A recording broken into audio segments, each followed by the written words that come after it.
Hello, I am Alicia White. Welcome to Embedded. I'm here with Christopher White, and our guest this week is Indrek Rebane, organizer and mentor at the Garage48 Hardware and Arts hackathon. Hi, Indrek. Welcome to the show. Hello. Could you tell us a bit about yourself? Well, a little bit. Professionally, I have been involved in electronics industry since 2002. Non-professional, even more. For about a decade, I was working on video hardware. And after that, realized that there's so much more in the world than making the perfect video solutions for airports and other places. And started my own engineering company with few fellow engineers. And on from there, joined Build It Hardware, Accelerator, as a person who takes care of everyone following the laws of physics. And things have changed quite a lot since then, mostly to the teams who are trying to build it. I have many questions about many of those things, including the hardware accelerator.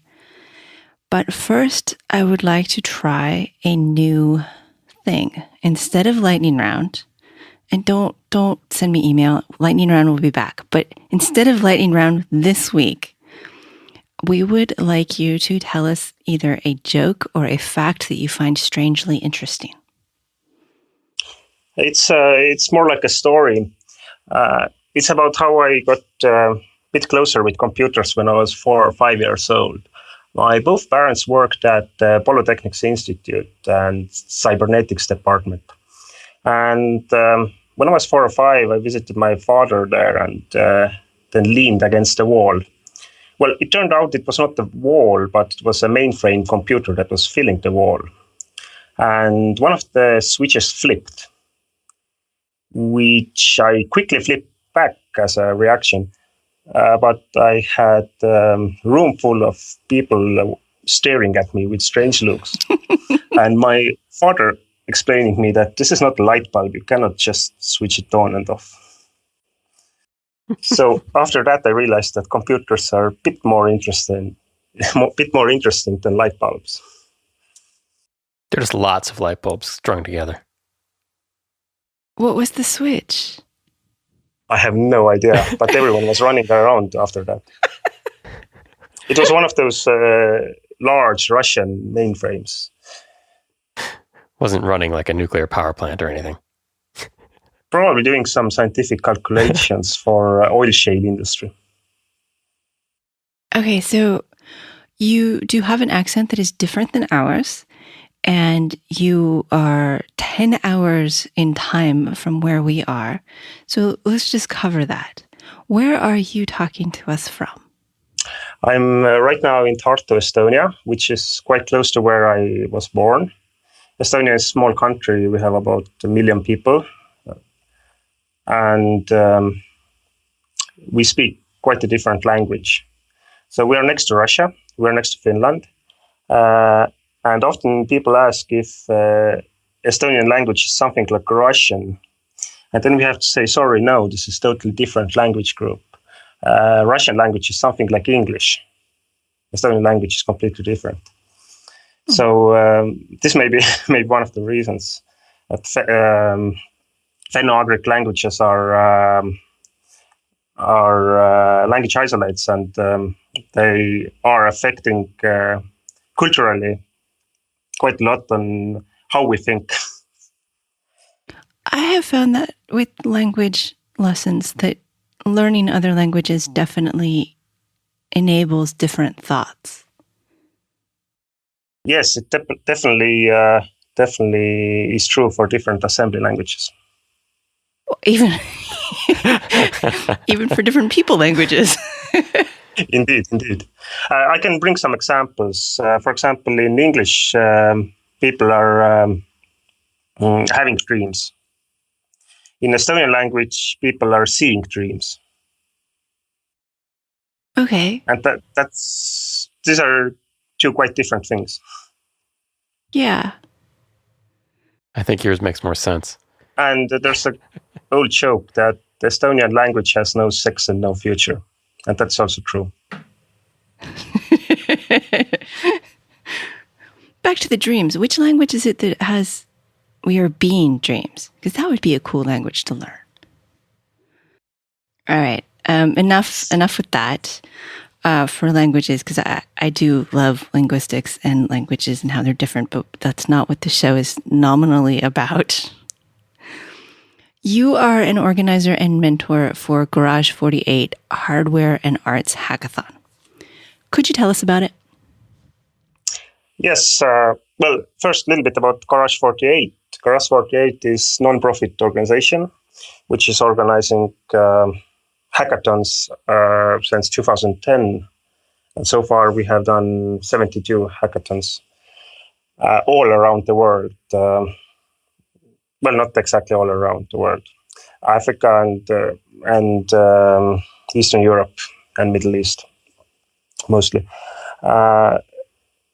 But we never do hackathons in more developed countries, so it's a bit different from many other hackathon series. When it comes to hardware and arts, then a few years ago we discovered that people are having more and more hardware projects and hardware ideas on software hackathons, that we may now have a critical mass to do the hardware dedicated hackathon. But why not extend it even further? So good hardware needs good design. We decided to do hardware and arts hackathon together with Estonian Academy of Arts. So Garage48 Hardware and Arts has been organized by Garage48, University of Tartu, and Estonian Academy of Arts, which is, in my personal opinion, quite strange to get several different universities working together. Because often in everyday life they are competing. Yes. But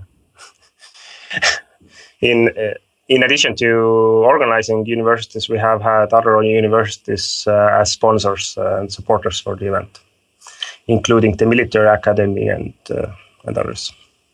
Well, there are so many interdisciplinary things here that I wonder if the universities don't view themselves so much as competing here. I mean, there's cooperation between the artists and the engineers and the idea folks. So, yes. Oh, and it is February 17th through the 19th in 2017. Is that right? Yes, indeed it is. And in Tartu, Estonia.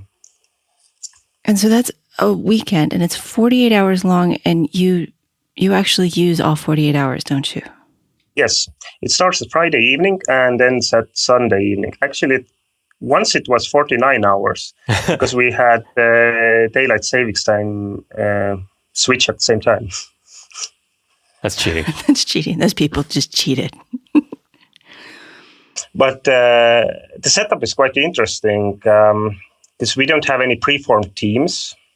For the upcoming event, we have 190 people registered. We were planning to take about 150, but the good people kept flowing in. So somehow the list has now expanded to 190 participants.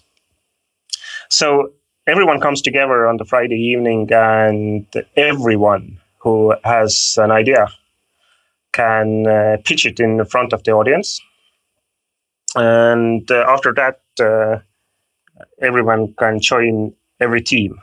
However, if the team has only one member, it will be discarded. If the team has only two members, it will be discarded. If the team has only three members, it will be discarded. If the team has only engineers, it will be discarded. If the team has only designers, it will be discarded, and same with business people. So we look into creating interdisciplinary teams and teams who can actually deliver what they promise. So statistics so far show that about 50% of the projects that are presented get the team together. And the people whose ideas were not approved, they can join the other teams, and they will join the other teams. So all the teams are formed on spot. How long does that take? That takes most of the Friday evening. Yeah, that makes sense. 6 to 8 hours. Is there conflict during that process? Do people get upset about? Yeah. Yes, especially if you have a single founder for the idea who has no team and he says, "No, I can do it all alone." But we're trying to push the interdisciplinary interaction there, and really want to have functioning teams, so people can sleep in shifts. What's the maximum size of your team? We're looking to teams size 4 to 8 people. In extreme situations, maybe 10 people. But it has to be a good team to have 10 people. Otherwise, with too large teams, you have problems that you cannot handle the team anymore. Yeah, you end up with communication problems if your team gets too big. Exactly. Okay, so Friday night, you argue about what your team is and what your idea is, and you join a team that has something interesting. But what kind of ideas are we talking about? A weekend isn't really very long to get things done. What are the ideas at that stage? Let's bring out some of the winners of previous garages. There was a startup who actually formed a startup afterwards, and they got investment, and it was kind of successful for a while, called Philosophy. They were making insoles for high-heeled shoes, which will measure where the friction between the shoe and the feet is largest, and then figure out what kind of insole do you need to make the heels less painful. And cool. From other extremes, we had a military jamming radar, which also got an investment, which was interesting. Okay, those are pretty different ends of the spectrum there. And we had lots of very interesting robotics projects. We have kind of like permanent members or permanent participants from Latvia, which is a small country next to Estonia, who always come. They have the craziest ideas, and their ideas are always done with very good engineering. So last year they were doing a helmet that helps you to keep your hairstyle in the bad weather, which looked in the end something like from the movie Mars Attacks. Yeah, I'll bet. And had 12 different sensors inside for I don't know what kind of reasons. So they don't all have to be practical, socially relevant. No, definitely not.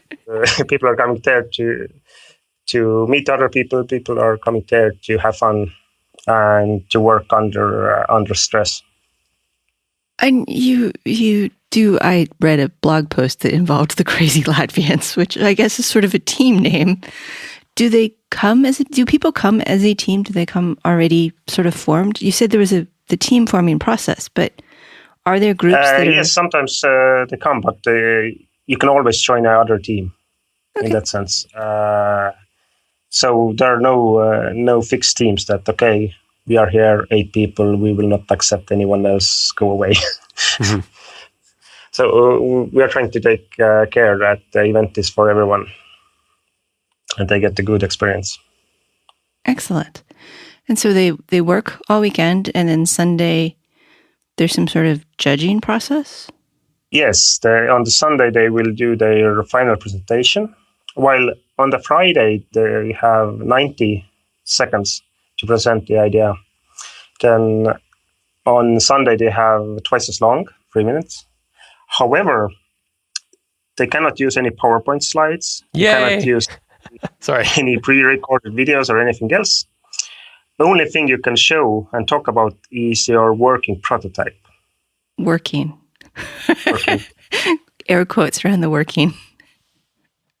Well, let's say legal definition of working is very wide. Yeah. And you have mentors. What do the mentors do? mentors go around to teams and see that they are doing things okay and helping out where they can. For example, on one of the garage events in Ukraine, in Kiev, where I was mentoring, I had a very good chance to learn Java, which I didn't know before. But one of the teams was quite stuck in debugging their Android application, and I had to quickly learn Java to fix their bugs there. Well, that's exciting.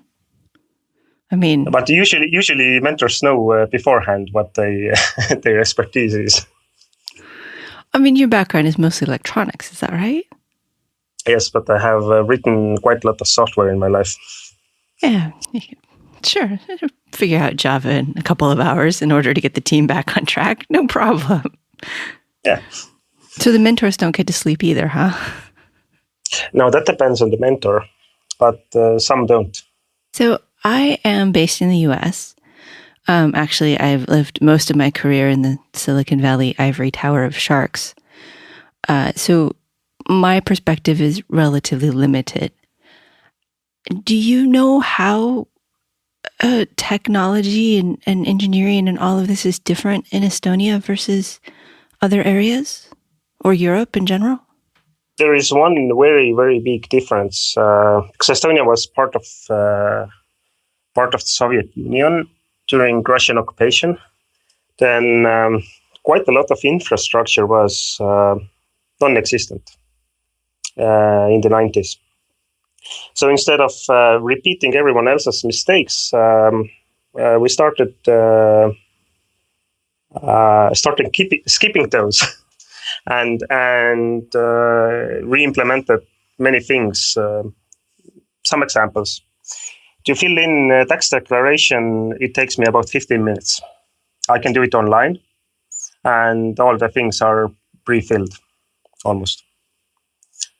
To start a company... Sure, because the government knows all that information. Why do they make you fill it out twice, essentially? Exactly. And now the new initiative is to go to tax declaration-free declaration of taxes, which means it will be even easier. This will be implemented in the following few years. Another example is how easy it is to start a company. Last time I started a company, it took me 47 minutes. I did it Friday evening at home. I suspect some companies must be formed at the hackathon then. I think there have been none. But you could. You could, but there are more important things to be done. But in principle, you could, yes. And Estonia has the e-residence program where anyone can, I'm not even sure exactly that I understand what that is, but you can get a government issued identity card even if you don't live there. Yes. And what it gives you is that you can digitally sign legally binding documents. You can access your bank accounts, do money transfers, things like that. It was kind of neat. Yes, it's a governmental marketing program, I could say. Yeah, there was some of that. But the idea is that Estonia has had its ID card and mobile ID, which means you can digitally sign things from your mobile phone for quite a long time now, and it's just a good idea to extend it outside of Estonia, because it's just 1 million people versus 7 billion, quite a difference. Right. And you had not the advantage, I guess that's the wrong word, but as you said, you kind of started from a clean slate in the 90s. Exactly. Well, rebuilding new infrastructure versus maintaining old, it's the same pot of money, municipal money. And if you can build new infrastructure, you do usually get better stuff. Which is why we should burn it all down. No, that's not right. I don't think that's the right answer. No, that's not a good idea. No. Okay, back to hardware, actually. You work at a hardware accelerator. You mentioned it. Built it, hardware accelerator. And you mentioned that it has changed over time. How has it changed? Well, when we started, what was it now, 4 years ago? Then we do kind of classical accelerator model. You have 3 months program. People come in with their teams, show progress, do their prototyping, meet hundreds of people. And now we have evolved into 1 month program, not investing much in the beginning. And then within 1 month, figuring out which teams or which companies are worth to follow up afterwards, and then work closer with those. Because it's more important to say no than it is to say yes.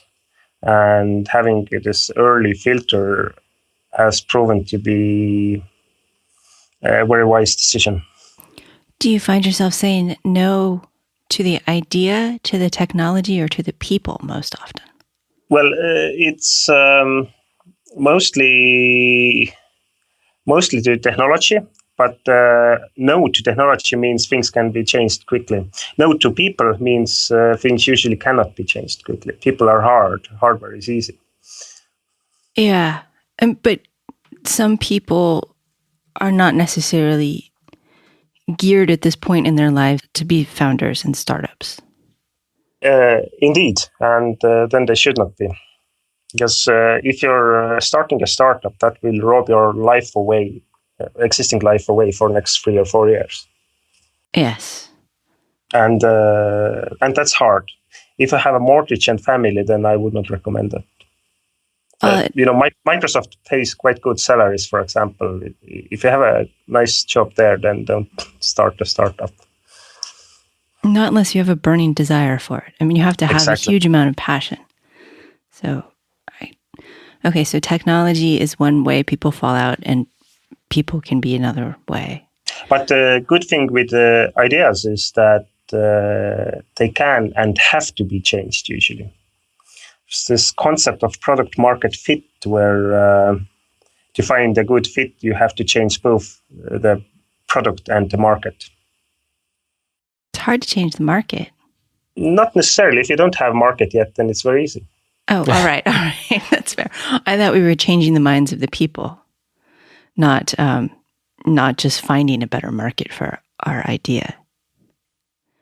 You have to change all the components, and you have to be ready to accept changes. And you have to know when to change and when not to change. Because if you have 20 people giving you advice, then you have 21 different opinions. Design by committee is seldom my favorite way to receive products.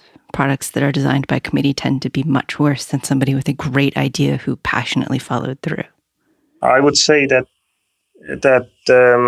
if you look into the holy triangle or the holy trinity of design, engineering, and business, then these 3 components have to be in every product. But if product is design driven, then engineering has to do magics and business has to do some magic. If it's engineering driven, then most of designers will quit and business has to do some magic. If it's business driven, then things usually will be designed and engineered with one very special feature called sellability. And not necessarily reliability. Sometimes not. There are so many different types of reliability. If you look into product failures, then what is often looked at is the first failures in the product lifecycle. You sell the device and it comes back as broken. This is usually a manufacturing issue. What people think about reliability when they're buying product, they're thinking about how long the product will last. So the time to failure is what's very important. And one of the misconceptions in engineering is that engineers have to do everything as strong as possible. I would counter that and say no, engineers have to do everything as weak as possible. That Because affects price. I mean, you want it to be as cheap as is saleable, and you don't want it to be over-engineered. That's how we end up with $1 million toilets. Exactly. And customer is the one who will pay for that over-engineering in the end. Yeah. And also, not only in money, but also in time, because things will be late. When I worry about reliability in my consumer daily life, it is more about the fact that sometimes I can't turn on the TV because I have so many devices that are built just good enough to sell and yet not quite reliable enough to listen to the command from the remote that is just good enough to sell. That sort of stack of house of cards that we end up with the Internet of Things and other consumer-level devices. Yeah, other swear words. That should be it. Yes, this brings us to user experience design, which I think is one of the most important things in product design. There's no point of designing a perfect product or engineering a perfect product when users find it absolutely unbearable to use. Exactly. And we talked a while back over email very briefly, where I was mentioning a lot about Arduino prototypes in mass production and how clients sometimes come to me with their prototypes and they think they're done and that it's just going to be trivial to produce it in large quantity. And then you emailed and said, we should have a conversation about that. And we never did. So let's have it now. Sounds like a good plan. Yes. In our engineering company, Hedgehog, we get those requests all the time that, yeah, we have this first prototype. It's almost ready for production. It's based on Arduino and a cardboard box. Yes, exactly. And and then you have to look into all those issues, cost, power consumption, reliability, and then certifications, EMC, in some cases LVD, so that things don't burn down and don't burn anything else down.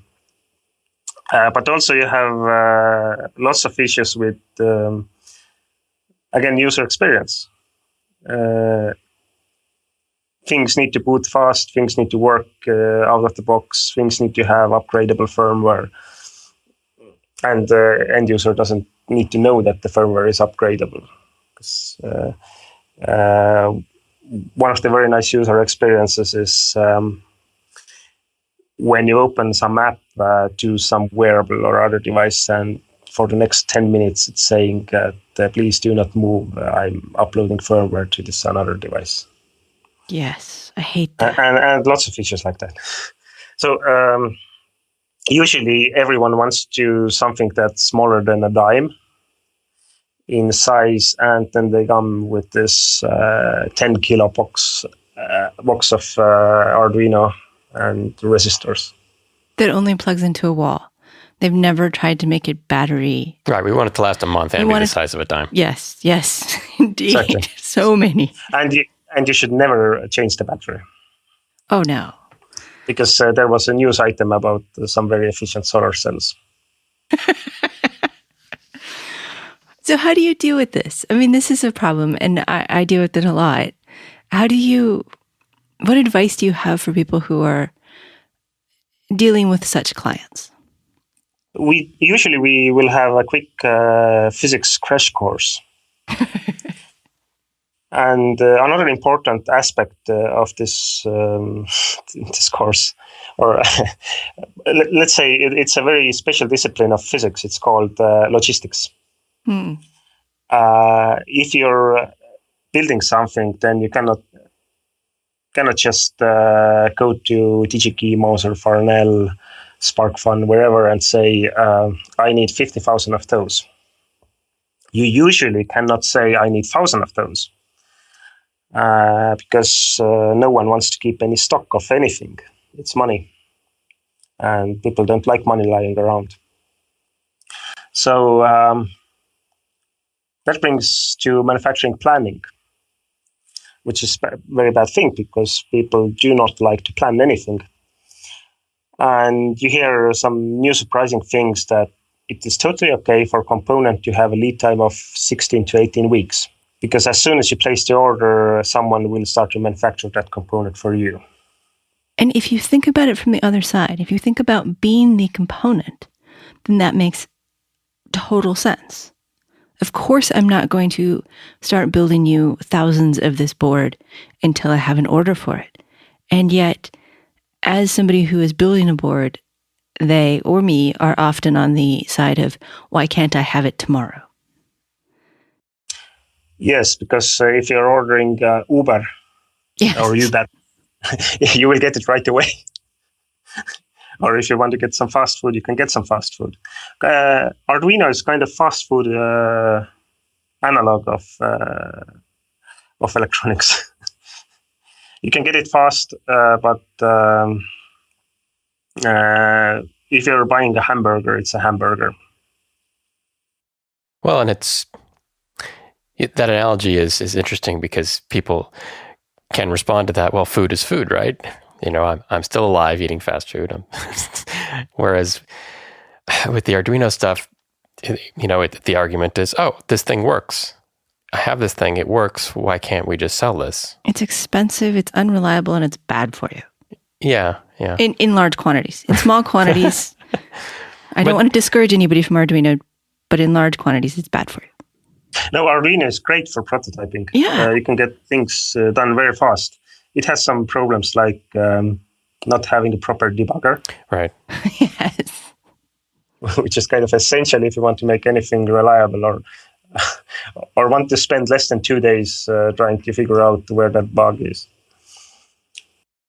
But this is a problem that's not going away either. As Arduino gets more sophisticated prototypes will keep occurring. People aren't going to stop doing this. So it's a matter of creating a consistent education base that we can use to say, okay, you have this, but that doesn't mean you're done.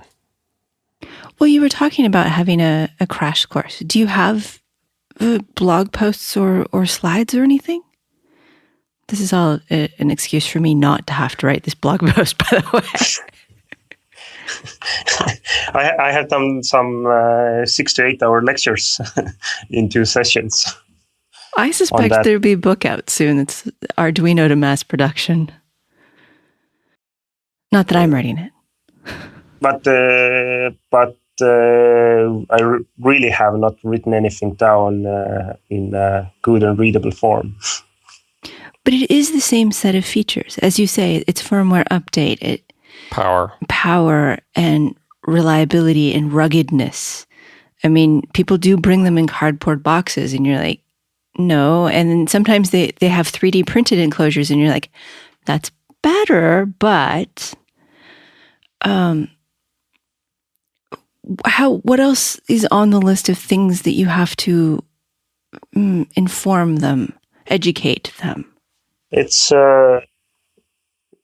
there are lots of things in manufacturing.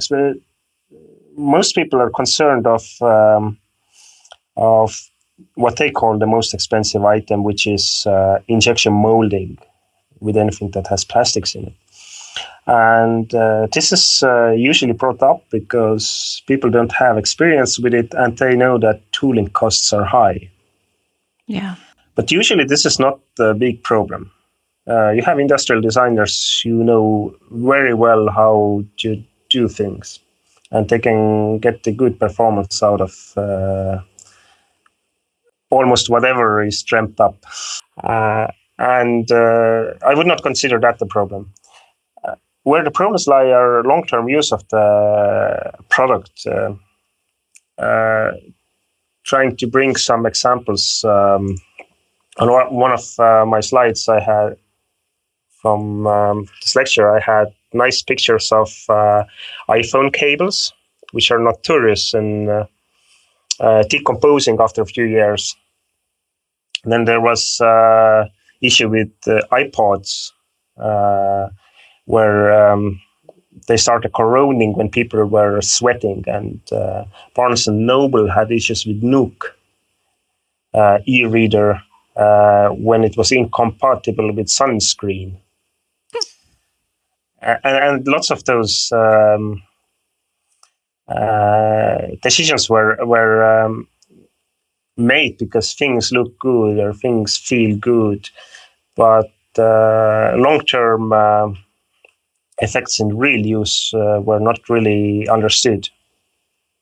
No, those consumers, they do whatever they want. They're horrible. I'm not even talking about Galaxy Note 7 here. No, which, well, yeah, we shouldn't even talk about that. That would be a show unto itself. And these don't become the business cases. They aren't part of that triangle you were talking about with engineering, business, and design.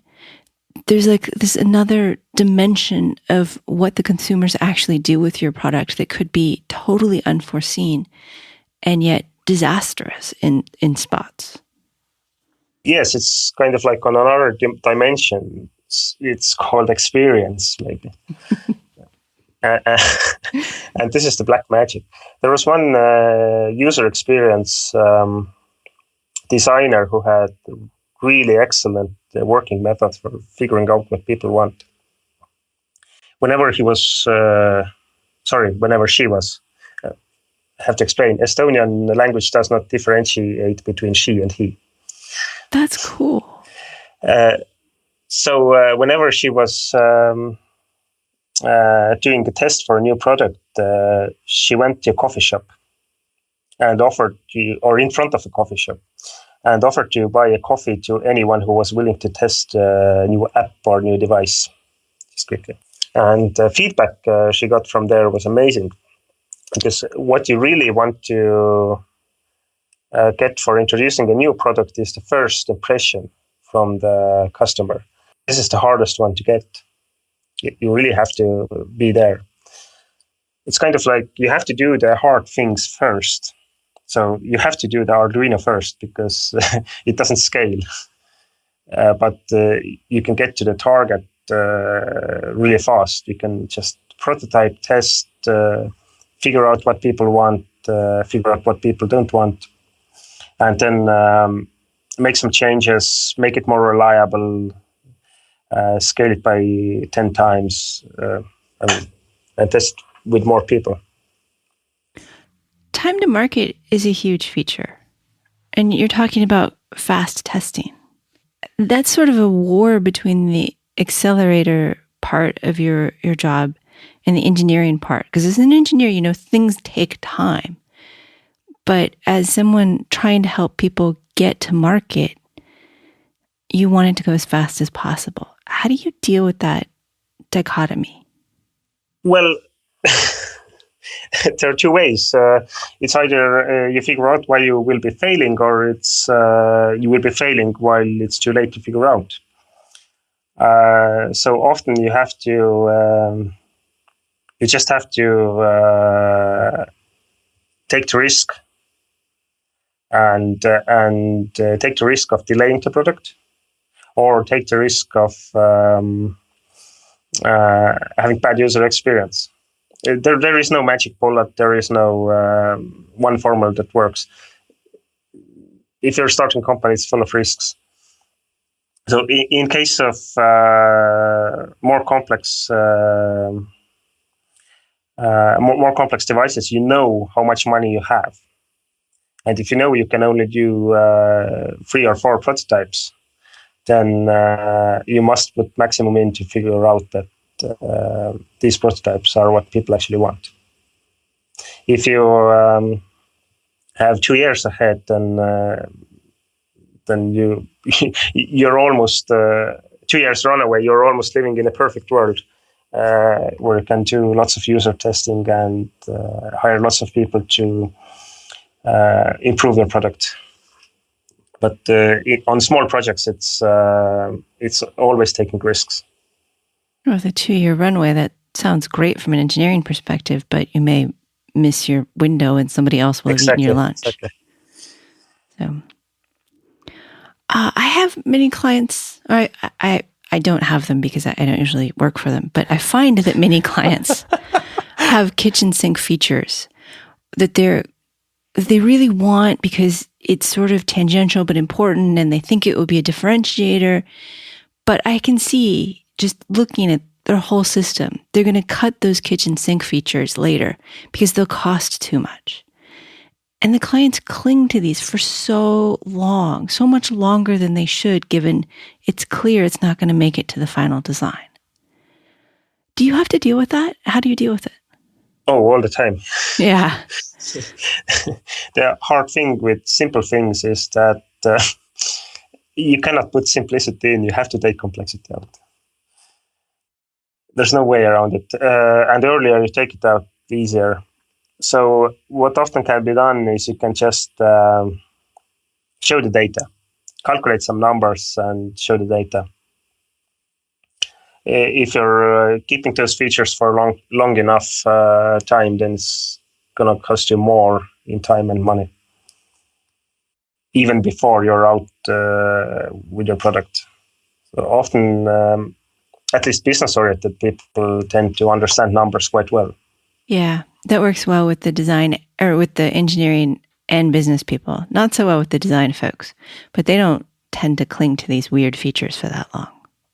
Oh, but they tend to cling to weird surface finishes and exotic materials. Yes.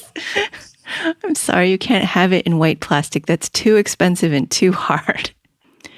What advice do you have for someone listening who has an Arduino project they're really excited about and has been thinking about mass production? Are there a few points that you can really articulate that will help them? Find help. Step one, find help. If you have an Arduino prototype and then want to get something out of it, then you have to figure out what if this is really what people want. And that is hard. That's probably the hardest thing in business. Well, there's two parts that are hard there. One is finding enough people to talk to. And two is a lot of people think their idea is special and they don't want to share it without NDAs. Well, first one is easy in that sense. You can find one potential customer. And then after talking with first customer, expand your market by 100%. Right. Find a second customer. Yes. And then continue from there. There's some diminishing returns. Yes. But yes. It has. But with each and every iteration, after putting in or getting feedback from first customer and second one and third one, after talking to each and every customer, you modify your design, product, technology, market, model, pricing, and then go to the next customer. So you have those really fast build, measure, learn cycles. And that's how, by small steps and taking the hard things first, you can figure out early what your customers want. And that way you can get rid of quite many features. However, this is not easy in that sense that everyone wants the kitchen sink. And if you ask your mother if it's a good product, then your mother will always say, yeah, I will buy it. Yeah, I was about to say it's unlikely you're going to have a large sample size of people to be able to interact with as prospective customers. So you have to be very careful what you believe and what you accept as feedback. Some of it might be good and some of it might appear to be good, but be wrong because, let's face it, the customer is not always right. So that's a difficult balance to strike, especially for somebody new to doing this. But there is one good way. If you're going and asking people if they would buy your product, and they say probably something like, yes, I think I will buy that.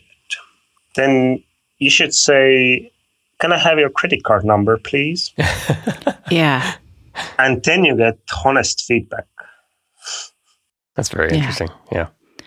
I think that's really important. And I know at some companies I've worked with, they switched to not would you buy this, but how much would you pay for this?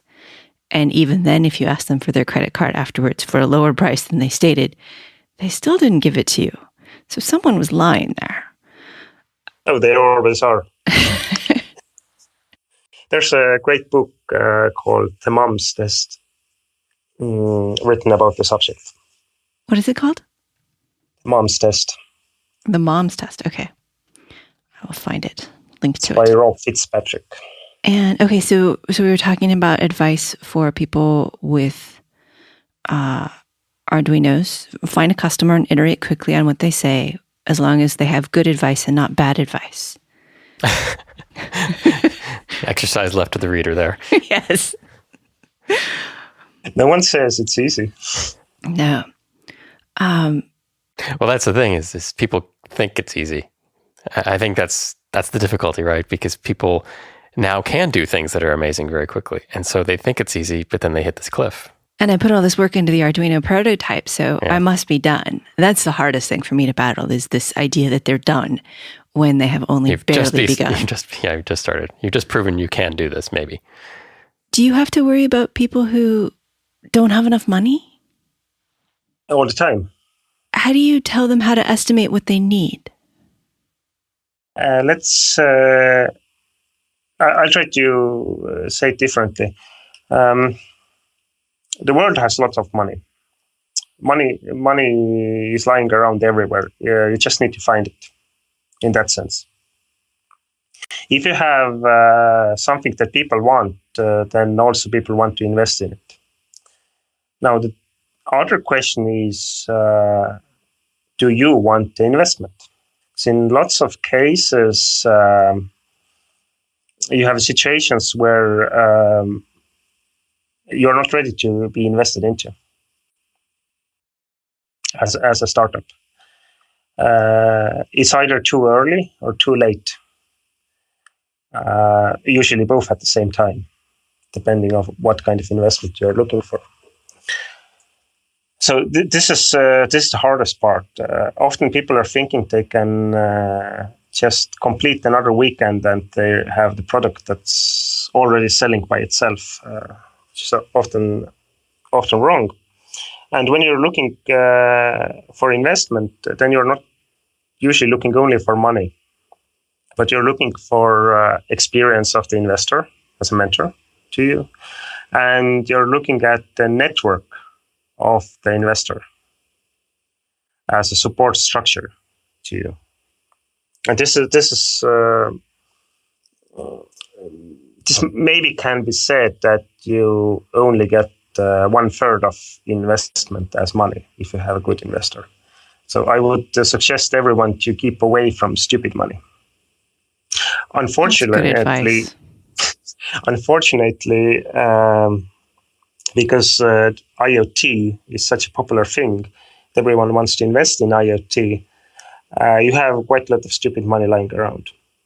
You know, we talked about this a few weeks when we talked to Debbie Meredith about venture partners and venture cap and how important it was that it wasn't just money. It really is about the mentorship and the contacts, which makes it an order of magnitude more difficult to find money. And so as people have these Arduino prototypes and they think, this is a great idea, customers will flock to me and I'm already done, they may actually be getting money flocking to them, but it may not be the right money. And that's such a hard thing to understand.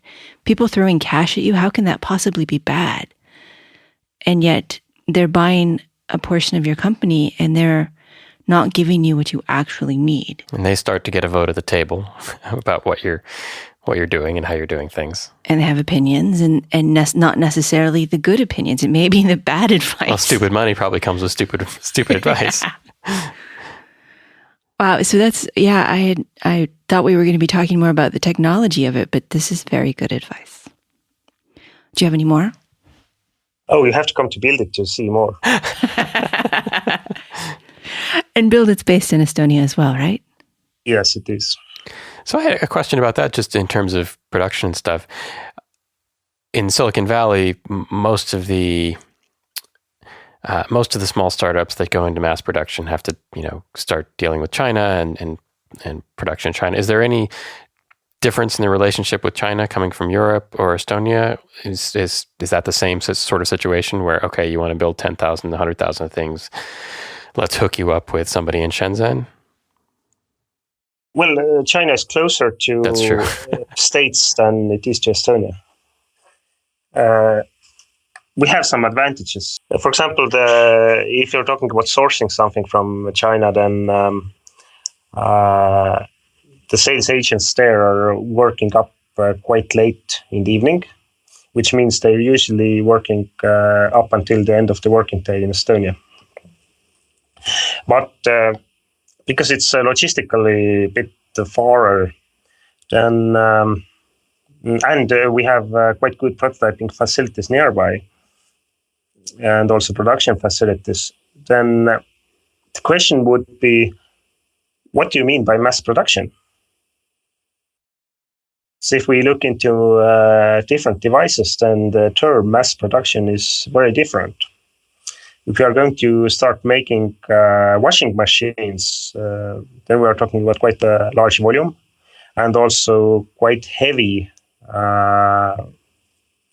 logistics headache in outbound logistics.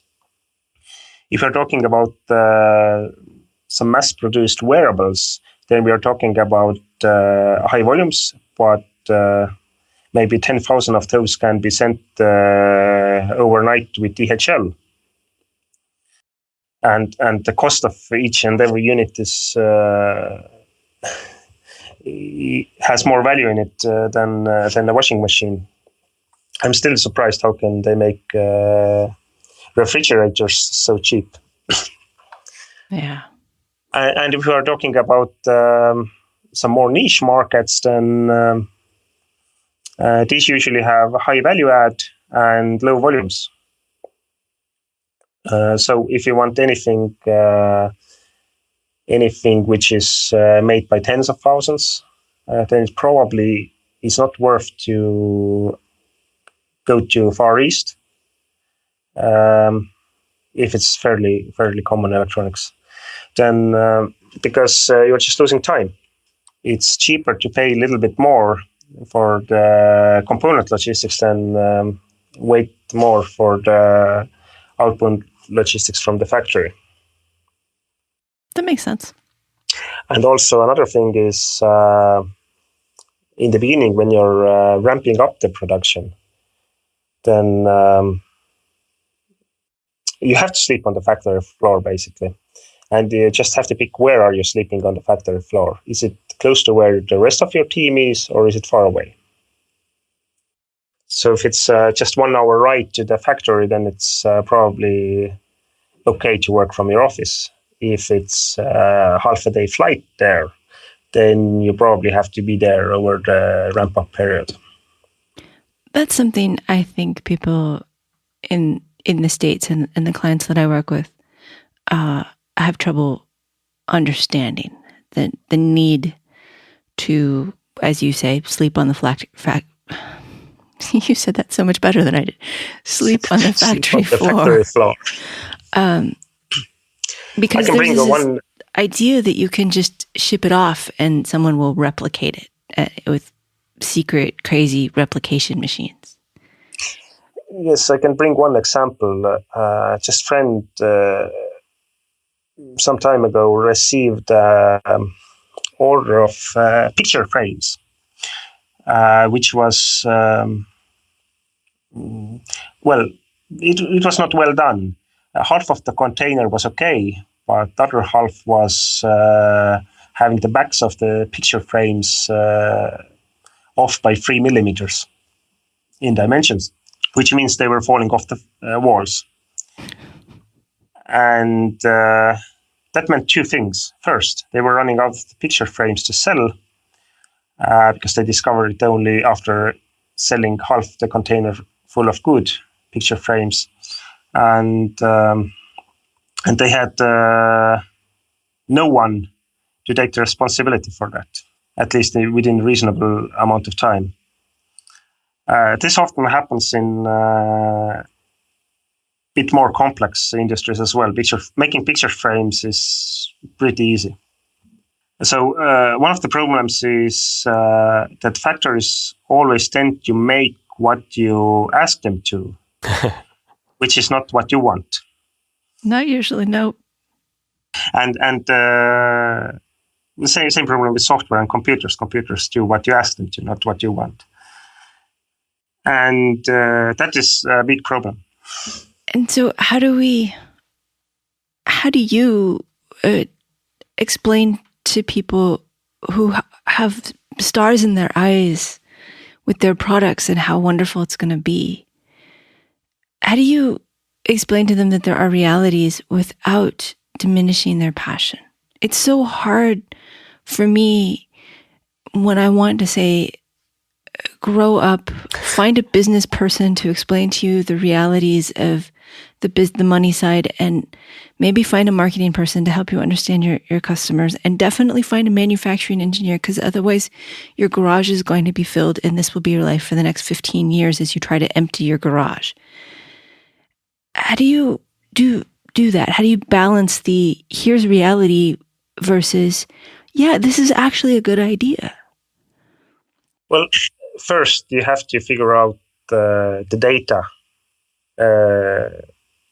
The good old saying, show me the data. To figure out what is it, what people have. Often people with spark in their eyes are really in the mood where they don't want to speak with anyone about it, because everyone will copy it and sell it instead. However, I would say that if your device is easy to copy, then you don't have a device. There's this term here called Chinese R&D, which means retrieve and duplicate, and which means if you have something which is very easy to copy, it will be copied. And we have this joke going around on how to do manufacturing at very low or with very low investment. It's very easy. You do your engineering, you have your design documentation, production documentation, and then you send it off to everyone you can find in manufacturing industry, saying that you need millions of units and so on and so on. Then you wait for about a month and then buy your products off from AliExpress and resell them. That's called lean manufacturing. I like this. I like this very much. It seems really sensible. You just send them to everybody you know asking for a quote. Yes. All right. It's kind of like the old joke about getting hired by the NSA. You just pick up the phone and tell your mom you want to join the NSA. Yeah. Okay, back to the hackathon, because I do want to ask you a couple more questions about that. What were some of your favorite entries from last year? I mean, I really like the high-heeled one, but what else? Actually, the military jammer was, and that was pretty good project because that showed good engineering, good business sense. Because if you're selling something to military, the business is a bit different than selling milk at the Walmart or something like that. And also good design, because if you have soldiers going around, then they have lots of problems in their lives, including being alert and ready to shoot and whatever else. And at the same time, they already have lots of equipment on them. So they have quite strict constraints on what extra they can carry and what kind of value it will add to what they are doing. So this was quite interesting project. And then there were so many more. We had 19 projects last year. The winner was one that was an age verification tool. I didn't understand what that was. Or the winner for the 2016. I have to check that. Oh, okay. I'm sorry. Hold on. And that's open in big data, not art and history. I see. I shouldn't have just okay, randomly I wasn't there. searched. Okay. Oh, well. Yeah. My cyber stalking skills are not doing me any service today. What are you hoping for this year? Do you have any ideas for wild ideas you'd like to see implemented? Yes, but I don't know what they are yet. Fair enough. Because people are always ready to surprise, and when you have already 40 ideas presented, then you always have a few crazy ones coming up and saying, "Oh, I just had an idea," and in the end, they will win the event. Yeah, there's some value to the spur of the moment, synergistic ones. Yeah, okay, I can see that. Often people are just a bit too shy in the beginning. Yeah. But as the evening goes along, they get more encouraged, and sometimes you have some pretty good ideas there. Well, there's some level of my idea is better than that one, and they stood up there. I can do it. One idea which I liked a bit was the borage machine. Borage? It was like, they rebuilt the espresso machine to make porridge. Porridge? Like oatmeal? Porridge. Okay, cool. Oatmeal. Sorry, borage is a plant, and I was trying to work it in, and it wasn't working. So you're totally cool. Another lesson in Estonian language and Finnish as well. Voiced and unvoiced K, P, and T. And G, D, and B are not differentiated. So is Estonian like Finnish? Yes, quite like Finnish. So most of Estonians can understand Finnish. But this is only because during Soviet times, people living on the northern coast of Estonia were watching Finnish TV. Which, of course, was illegal, but everyone was doing it. It's hard to, it's hard to stop electromagnetism. Yeah. Actually, it was easy because in Soviet Union, I can't remember which way around was it. The voice was transferred on 6.5 megahertz band, and in Finland it was on 5.5 megahertz band from the base frequency. So to not only watch but to hear Finnish TV, you had to have this special small electronics filter replaced or augmented in your TV. This is like when my grandpa used to watch sporting games, and he wouldn't like those announcers, so he'd listen to the radio version and turn down the TV. Yes, my grandma did exactly the same. And now we have the internet, and we can just Twitter along with it. Well, I shouldn't keep you too much longer. Christopher, do you have any last questions? Sure. While we're on the topic of Estonia, if somebody's visiting Estonia, what are some things that they should definitely see and visit? That's a very hard question, actually. Assume it's Christopher. I mean, because representative of our audience. It's sort of like, if you come to Mountain View, you probably should see the Computer History Museum, although 95% of the world doesn't care. Maybe more. If you come to Tartu, you should see the Computer History Museum. All right. Excellent. And it's not as easy as you think, because you need to agree with the person who's having it in the cellar. And then you will have several hours of very good chat about computer history. Or history of computers in different parts of the world, including in Tartu and Tallinn in Estonia. Do you have any of those? So definitely. Do you have any of those 3-bit Russian computers, or what were they? 9-bit? There were some weird computers that. That's just because you're based in two. You have that binary. It was trinary. That was it. Binary. Binary. No, binuses these were not common. Definitely, may have been some research project. But I've seen analog computers. Yeah. Which is different. Basically, a bunch of op amps. Okay, so Computer History Museum. What else? Where should somebody eat? Should somebody eat? That's hard. It is? No. If you come to California and I said, even if you come to the Monterey Bay, and you say, where should somebody eat? I'm still lost. It's Estonia. I want Estonian food. There is a good place where you should eat when you're in Estonia. You should eat close to where you are hungry. All right, I can see how this is going.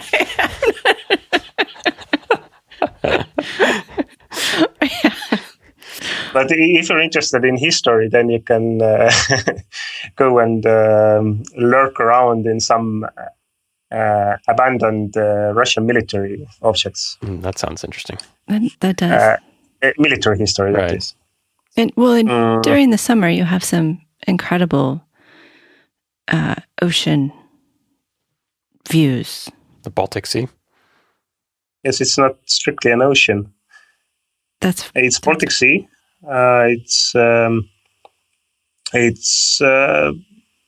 nice sea. It's connected to the ocean, but the salinity is several times lower. It's somewhere between the ocean and the lake. That's right.